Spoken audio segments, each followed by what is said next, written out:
నమస్తే సార్. నమస్తే. సో రీసెంట్‌గా ఆంధ్రప్రదేశ్ ప్రజలకి, ముఖ్యంగా జనసేన కార్యకర్తలకి ఒక షాకింగ్ న్యూస్ అని చెప్పాలి. ఎందుకంటే బీజేపీ మొన్నటి వరకు కూడా పొత్తులతో ఉంటుంది జనసేనకి అని చెప్పేసి అనుకున్నాం. సో సడన్‌గా బీజేపీ జనసేనకి షాక్ ఇచ్చింది. పొత్తులతో వెళ్ళే అవకాశం లేదంటున్నారు. సో అది ఎంతవరకు వాస్తవం? మామూలుగానే ఒక క్లారిటీ లేనప్పుడు ఎవరి గెస్సింగ్ వాళ్ళకుంటుంది. నిన్న యాక్చువల్గా 40 మందితో కూడిన core committee BJP, Andhra Pradesh BJP core committee సమావేశం గుంటూరులో జరిగింది, ఉండవల్లిలో. సో ఈ సమావేశంలో ఏం మాట్లాడారు, ఏం చర్చించారు అనేది రకరకాల రూపంలో బయటికి వచ్చింది. ప్రధానంగా కొంతమంది మాట్లాడింది ఏంటంటే, బీజేపీలో కోర్ కమిటీలో మనం ఈసారి ఒంటరిగానే పోటీ చేద్దాం, ఒంటరిగా పోటీ చేస్తే 175 నియోజకవర్గాల్లో 175 మంది నాయకులు మనకు తయారవుతారు. సో నాయకత్వం తయారవుతుంది మనకి. రెండవది ఓట్ల శాతం కూడా పెరుగుతుంది, ఓట్ల షేర్ అనేది గతం కంటే మనకు పెరుగుతుంది. ఆ విధంగా మనం బలం పెంచుకోవచ్చు. ఇప్పుడు తెలంగాణలో కూడా ఒంటరిగా పోటీ చేయడం వల్ల జనసేనతో ఓన్లీ 8 నియోజకవర్గాల్లో, మిగతాంతా కూడా ఒంటరిగానే పోటీ చేసింది. దానివల్ల మనకి ఓట్ల షేర్ పెరిగింది, సీట్లు కూడా పెరిగాయి. సో ఆ రకంగా మనం ఒంటరిగానే వెళ్దాము, తెలుగుదేశంతో మనం జాయిన్ అయ్యేది వద్దు అనేది చాలామంది చెప్పినారు. అయితే పురంధరేశ్వరి కావచ్చు, ఇంకొంతమంది చెప్పింది ఏంటంటే, మనం ఒంటరిగా పోతే కొన్ని ఓట్లు పెరగచ్చేమో కానీ సీట్లు అయితే ఒకటి కూడా రాదు. అదే తెలుగుదేశం జనసేనతో పోతే మనకు కనీసం ఒక 5-6 ఎమ్మెల్యే సీట్లు వచ్చే అవకాశం ఉంది. ఆ రకంగా మనకు బలం పెరుగుతుంది. ఆల్రెడీ మన మిత్రుడు పవన్ కళ్యాణ్ జనసేనని పొత్తులోకి తీసుకెళ్ళిపోయాడు, తెలుగుదేశం పొత్తులోకి. కాబట్టి ఇప్పుడు మనకు వేరే ఆల్టర్నేటివ్ లేదు. వెళ్తే మనం ఆ రెండిటితో వెళ్ళాలి, లేదంటే ఇండిపెండెంట్గా వెళ్ళాలి. సపరేట్గా మనం జనసేనతో పొత్తు అని పైకి చెప్తున్నాము, కానీ జనసేనతో పొత్తు అంటే అర్థం ఏంటి? జనసేన తెలుగుదేశంతో పొత్తనే కదా. ఎందుకంటే ఆల్రెడీ జనసేన వెళ్ళిపోయింది పొత్తులకి. మేము జనసేనతో ఉంటాము, తెలుగుదేశంతో ఉండమని చెప్పడానికి ఇప్పుడేమి లేదు. అది విచిత్రంగా ఉంటుంది ఆ కలయిక. సో దానివల్ల గందరగోళం ఏర్పడుతుంది. దానికంటే కూడా మనం వెళ్తే రెండిటితో కలిసి ఇప్పుడు వెళ్ళాలి అనేది కొంతమంది చెప్పారు. అయితే ఫైనల్గా మాధవ్ అండ్ సత్యకుమార్ ఇద్దరు మీడియాతో మాట్లాడుతూ, వాళ్ళు డైరెక్ట్గా మేము పొత్తు పెట్టుకోవట్లేదని చెప్పలేదు, కానీ అదే అర్థం వచ్చేట్టుగా వాళ్ళు మాట్లాడారు. ఏమంటే, మేము బీజేపీ తెలుగుదేశం జనసేనలతో పొత్తు పెట్టుకోవట్లేదు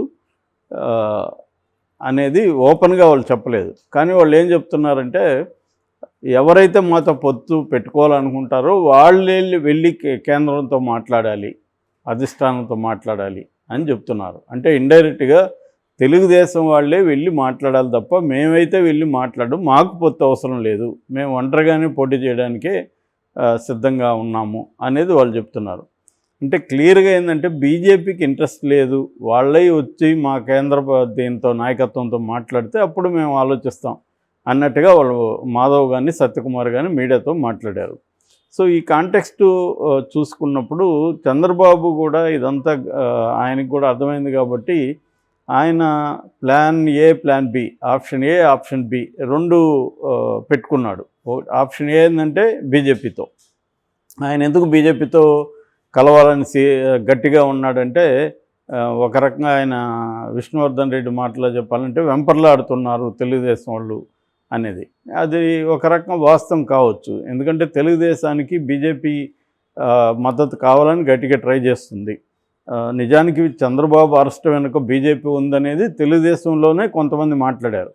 అయ్యన్న పాత్రులు లాంటి వాళ్ళు ఓపెన్గా మాట్లాడారు. సోషల్ మీడియాలో కూడా చాలా వరకు వచ్చింది బీజేపీ నమ్మకండి అని. కానీ చంద్రబాబు మాత్రం బీజేపీతో వెళ్ళకపోతే మనకి చాలా ఇబ్బంది ఉంటుంది అనేది ఫీల్ అవుతున్నారు. దానికి ప్రధాన కారణం ఏంటంటే, జగన్ని ఫేస్ చేయాలంటే సెంట్రల్లో అధికారంలో ఉండే బీజేపీ మనతో ఉంటే జగన్ని మనం ఫేస్ చేయొచ్చు. లేదనుకో ఒకేసారి 2 పెద్ద శత్రువులతో ఫైట్ చేయడం అనేది డిఫికల్ట్ అయిపోతుంది మనకి అనేది చంద్రబాబు ఆలోచన అన్నమాట. ఎందుకంటే నెక్స్ట్ కూడా సెంట్రల్లో బీజేపీనే వస్తుందనేది సర్వేలు అన్నీ కూడా చెప్తున్నాయి.